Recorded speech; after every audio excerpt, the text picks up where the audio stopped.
আজকে আমরা সবাই বাহিরে খাওয়া দাওয়া করবো রাত্রেবেলা, তাই আমরা একটা রেস্টুরেন্টে চলে আসছি। এখন সবাই এসে একটা টেবিলে বসবো। আসসালামু আলাইকুম। সবাই আমরা একত্রিত বসবো। বড় একটা টেবিল দেওয়া হয়েছে। এখানে একটা আঙ্কেল বসেছিল, সে জুস খাইতেছিল। সে বলতেছে বসেন, সমস্যা নাই। সে জুস খেয়ে উঠে গেছে। আর আমরা সবাই এক এক করে বসতেছি। আমরা ফ্যামিলির সবাই একত্রিত আসছি, আমরা 10 জন আসছি, তাই এত বড় একটা টেবিলে বসা হয়েছে। এখন সবাই কি খাবে সেগুলাই মানে দেখতেছে, যে কে কি খাবে। খাওয়ার জন্য মানে মেনু দেখতেছে, খাওয়ার মেনু। এখন মানে আমরা সবাই বসে আছি। এদিকে আমার মেয়ে বলতেছে কেক খাবে, ওনার জন্য একটা কেক অর্ডার দেওয়া হলো, মানে একটা না তিনটা কেক অর্ডার দেওয়া হয়েছে। আর এদিকে আমি একটু রেস্টুরেন্টটা একটু ঘুরে ঘুরে দেখাচ্ছি। এনের পরিবেশটা আসলে অনেক সুন্দর, মানে অনেক ভালো লাগছে। তাদের মানে রেস্টুরেন্টটা আমার অনেক ভালো লাগছে। এদিকে আমার দেবর বলতেছে যে কি খাবে, তো সেই খাবারগুলো অর্ডার দেওয়া হয়ে গেছে। আর এদিকে আমার মেয়ের জন্য আর আমার দেবরের ছেলের জন্য কেক অর্ডার করেছিল, সেগুলো দেওয়া হয়ে গেছে। আমার মেয়ে তো কেক অনেক পছন্দ, তাই সে কেক খাবে। আমি বলতেছি তোমরা দুই বোনে মিলেমিশে খাও। আর এদিকে আমার ছেলের জন্য অর্ডার করা হয়েছে। আমি কইছি তুমি, আমার ছেলেকে বলছি তুমি খাবাও, বলতেছে হ্যাঁ আমি খাবো। পরে ওর জন্য অর্ডার করা হলো। এখন সবাই কেক খাওয়া নিয়ে ব্যস্ত।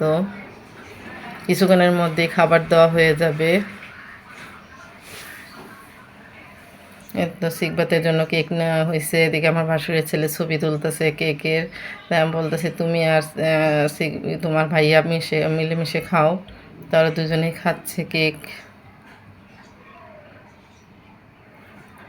এদিকে কেকটা অনেক মজার ছিল, তাই কেক খাচ্ছে। কেক খাওয়া শেষ, এখন আমাদেরকে খাবার দেওয়া হয়েছে, যে খাবারগুলো অর্ডার দেওয়া হয়েছিল। এখানে রাইস, চিকেন আর সবজি দেওয়া হয়েছে। সবার জন্য একই খাবার দেওয়া হয়েছে। সবাই এখন খাওয়া শুরু করবে। সবার আগেই আমার ছেলে খাচ্ছে, কারণ ওনার এই খাবারটা অনেক পছন্দ। তার ধৈর্য কুলাচ্ছে না, সে খাচ্ছে, খাওয়া শুরু করে দিছে। আমার ভাসুরের ছেলেরও অনেক এই খাবারটা পছন্দ। তারা বাহিরের খাবার খেতে অনেক পছন্দ করে তাদের, মানে তাই তারা আগেই শুরু করে দিছে খাওয়া। আর এদিকে আমার বাসুরের দেবরের মেয়ে জুস খাবে, তার জন্য জুস আনা হয়েছে। আর এদিকে আমার ছোটো দেবর বলতেছে আমি এসব খাই না, আমার ভালো লাগে না। আর আমার বড় যাও বলতেছে যে আমিও খাই না, আমার ভালো লাগতেছে না। তাই অল্প একটু মুখে দিয়ে সে রেখে দিতেছে। আর এই যে আমার ছেলের পানি খাওয়া লাগবে, পানি পানি চাচ্ছে, আমি পানি দিয়ে দিতেছি। সে খুব পছন্দ করছে, অনেক ভালো হয়েছে। এদিকে আমার বড় যা অল্প একটু মুখে দিয়ে বলতেছে আমি খাবো না। আর এদিকে আমার ছোটো যা আর ছোটো মানে জায়ের মেয়ে খাচ্ছে, ওনাদের কাছে অনেক ভালো লাগতেছে। আমার মানে দেবরের ছোটো মেয়ে তো খুবই পছন্দ করছে, ও তো অসুস্থ, ওকে নিয়ে ইন্ডিয়া যাবে। আর এদিকে আমারটাও দিছে, আমি এখন খাওয়া শুরু করে দেব। আমার কাছে অনেক ভালো লাগে এই খাবারগুলা। সবার কাছে ভালো লাগে কিনা জানি না, তো আমার কাছে ভালো লাগে বাহিরের খাবার। আমরা সবাই এখন খাওয়া দাওয়া মানে শুরু করে দিছি। আমার দেবরও খাচ্ছে। আমার ছেলে তো মাশাল্লাহ খুব সুন্দর করে খেয়ে নিচ্ছে, সব কয়টাই খেয়ে সব কিছু খেয়ে নিচ্ছে। আমরা খাওয়া দাওয়া শেষ, এখন আমরা চলে যাব। এখন মানে আমার বড় যা আমার দেবরের মেয়ে ছেলেকে কুলে নিয়ে রাখছে, আর আমার দেবর খাচ্ছে।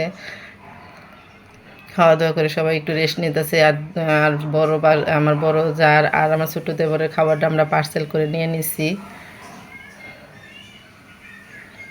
আসলে একসঙ্গে কোথাও বেড়াতে আসলে মনটাও অনেক ভালো লাগে, মানে সব কিছুই ভালো লাগে। আর ফ্যামিলির সবাই যদি একত্রিত আসি তো আরও বেশি ভালো লাগে। আর এখন আমাদের এই 3-4 দিন অনেক ভালো, মানে দিনগুলোও কাটছে, আনন্দের ভিতরে আমরা থাকছি। আমার মেয়েটা আসছে, একটু ঘোরাঘুরি করতেছে। এদিকে বিল দেওয়ার জন্য আমার দেবর চলে গেছে, এখন আমরা চলে যাব, বের হচ্ছি। মানে বের হয়ে যাব। এখন একটু আবার বসে গেল আমার ভাসুরের ছেলে। এই তো এখন আমরা বের হয়ে যাচ্ছি সবাই এক এক করে। আর আমার বড় যা একটু আয়না দেখে নিচ্ছে তাকে কেমন দেখা যাচ্ছে। আজকে তাহলে এই পর্যন্তই। আল্লাহ হাফেজ।